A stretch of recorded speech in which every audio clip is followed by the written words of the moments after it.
with the blessings na programa pastor, na ilabayan mo kami sa mga gawain sa mga aming programa, sa aming mga proyekto na dapat namin sikasuhin. We, Lord, we want to protect us. We, Lord, we want to guide us with the activities sa lahat ng bagay namin dapat namin kailangan. At sa ang Diyos, sana'y basbasan mo ang bawat membro na wala sa akin, sana'y ikaw ang kumataw sa puso upang sana'y malaman na ng kanilang responsibilidad bilang membro ng Luwanes Club ng Corbagan. May we really want to bless each and every one of us, our officers, our General Governor who is here with us,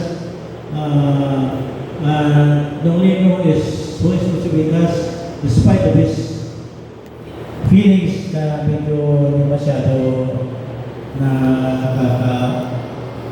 nakakasagapan sa kanyang paglakad. Sa harapan ng Diyos ay patnubayan mo sila. Patnubayan ba rin ang bawat sa amin? Na ikaw ang laging gumabay at